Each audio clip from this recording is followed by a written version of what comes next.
మీరు మా గొంతు నొక్కాలని చూసినా నొక్కలేరు. దట్ ఈజ్ జగన్మోహన్ రెడ్డి గారు. ఆనాడు కేంద్ర ప్రభుత్వంలో ఉన్న సోనియా గాంధీ గారి వల్లే కాలేదు, ఈరోజు మీ వల్ల అసలు కాదు.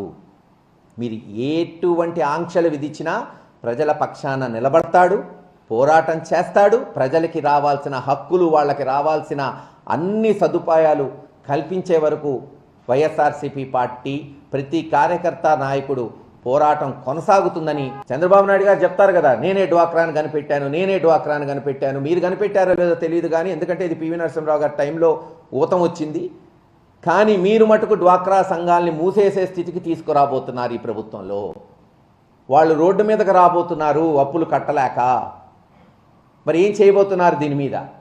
మేము అందుకే డిమాండ్ చేస్తున్నాం, తక్షణమే మీరిచ్చిన మాట, మేమే వేరేది అడగట్లా, ఎక్కువ అడగట్లా, మీరిస్తానన్న 18,000 రూపాయలు సంవత్సరానికి మహిళలకు ఇవ్వండి.